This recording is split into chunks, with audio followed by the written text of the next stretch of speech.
Hi, this is Ted. Today I am biking near Minneapolis, near an awesome lake. Okay, hold on. Biking down that trail. Nice lake. Anyway, what I wanted to focus on today is something I've heard about from Kenneth Copeland this morning. As I was listening to one of his videos for about 10 minutes. Interesting, okay.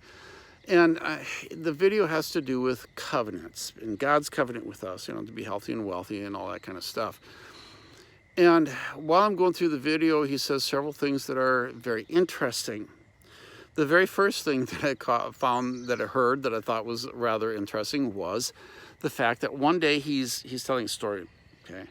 One day he's sitting before the mirror and he looks in the sink and he sees hair. His hair is falling out. I felt so bad for him. My heart just went out. No, Kenneth going bald? I was very concerned.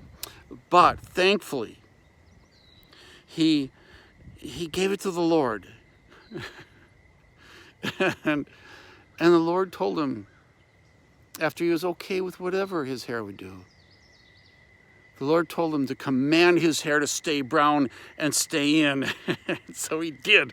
And God healed his hair. And his hair grew. And continued to grow. All right? Dang. Wow. Okay, now this reminded me of a video that I did a while back talking about Kenneth Copeland and his theory that we need to listen for God's voice and that we should start this out when we put on our socks. Listen to what God says, the color of socks we should wear. Now I'm thinking in my mind, somewhere up in heaven, in God's boardroom, he sits with all his angels, and together they discuss the world. They talk about famine in different parts of the world. They talk about the COVID-19 virus. They talk about political leaders going after each other. And one brings up, okay, God, we have something very important here. He says, yeah, what is it? Kenneth Copeland, he needs to know what color socks to wear. And there's a silence at the conference table in heaven. Now, one of the angels, he's a practical joker. Sorry, he's always getting himself in trouble and others around him. But he says, God,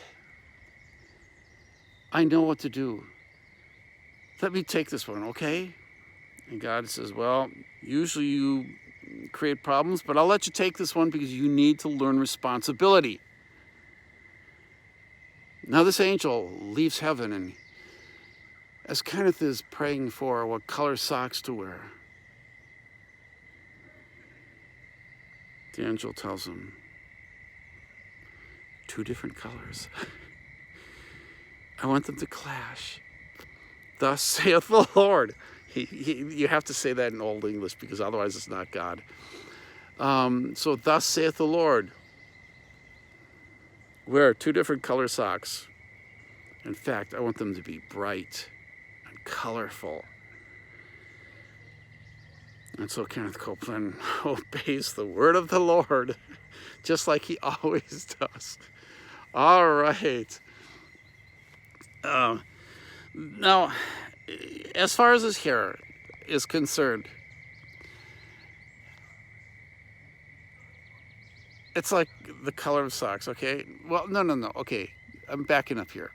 As far as his hair is concerned, his message is listen to God and command. Okay, so listen to God for all the little details, all the little things. And I have a question. Is it okay to pray that God gives you a good parking spot? I know a lot of you do that. I know it. I've done it. And I catch myself and I think, Yeah, I'll pray anyway. I don't expect God to, come down from heaven just for a parking spot. Just like I don't expect him to tell me what color clothes to wear. But are there more important things in life? Yes. On Judgment Day, what is God going to be looking for? When I was sick, hungry, when I was naked and in jail, you visited me, you met my needs. They say, when did we see you sick or hungry or whatever? And he says, when you've seen these least among my brothers and sisters and done it to them, you've done it unto me. Look at all the judgment scenes in the Bible. Study them. Go through every judgment scene. You know what you find? Works. No. That is totally opposite of what us Protestants should be saying. But there is an aspect of doing as a result of faith in our lives. And it's doing for others. And that brings me to the next thing that Kenneth Copeland suggests, because he, in his message, talks about the fact that he and his wife never take any pills or any kind of medication because they don't need to. Well, that's the implication. And of course, the implication is, with his teaching, is that we don't need to, because part of God's covenant with us is to protect us from all sicknesses and disease and from anything going wrong, and to keep us healthy and to keep us wealthy. It's all part of God's God's covenant with us. And so he tells his audience that we never take medication. And I know he's been to a doctor before, because he talked about a time when he had extreme pain in his back. He went to the doctor, they took x-rays, and somehow he was healed. He claims God healed him, and I don't know the whole story. But needless to say, he has been to doctors, and he claims that God healed him. Okay, whatever. But I find this irresponsible on his part to tell people you don't need medicine. He didn't say that, but he implied it. You throw out your medication. And I've known people who've done that, and they die. When a mother holds back, and I knew a kid whose mother refused to send him to a doctor because he was going diabetic. And he basically almost died. In last minutes, he insisted.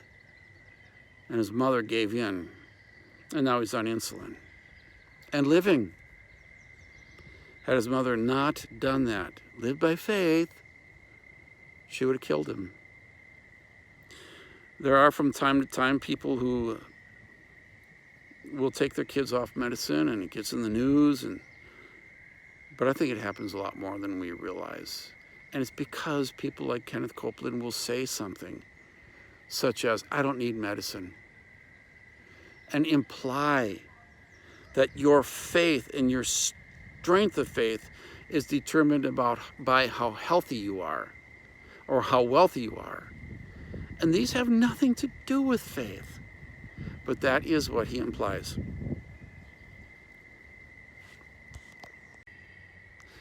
All right, finally, during this 10 minutes, he just brought up real briefly, I thought he just started this in 2019, but evidently in 2017 already, he's talking about living to 120 years old. He is insisting that basically this is part of God's covenant with us, that we should be able to live 120. And it's something you need to claim, by the way. You need to take hold of. This is not something that's just going to happen. You need to claim it, take hold of it, because it's your right to live 120 years. And if you don't live that 120 years, it's your fault. And if you're sick, it's your fault. And if you die, it's your fault. If you die early. All right.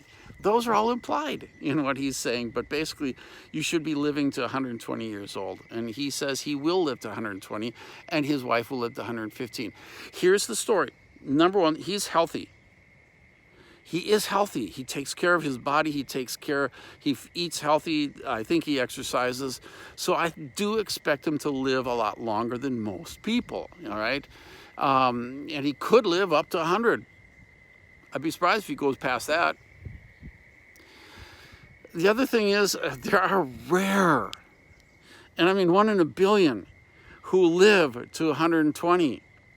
And I think 122 is the oldest known.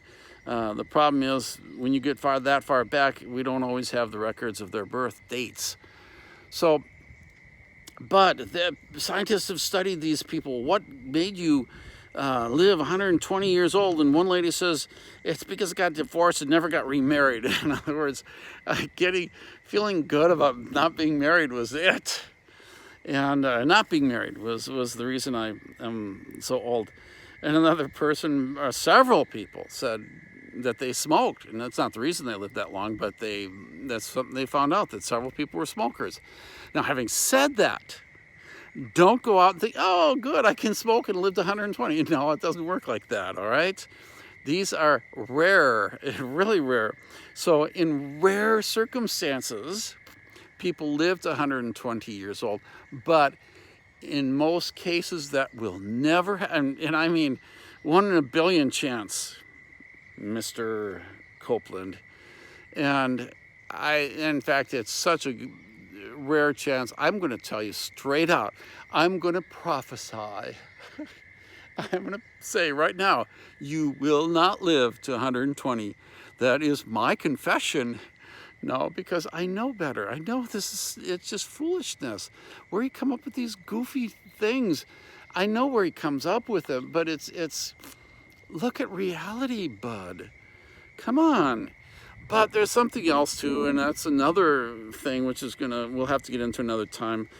Kenneth and his wife, really, I'm convinced more and more that they're going along with this New Apostolic Reformation thought that we are going to be entering a new day where the saints will be completely super humans, completely different level than normal humanity.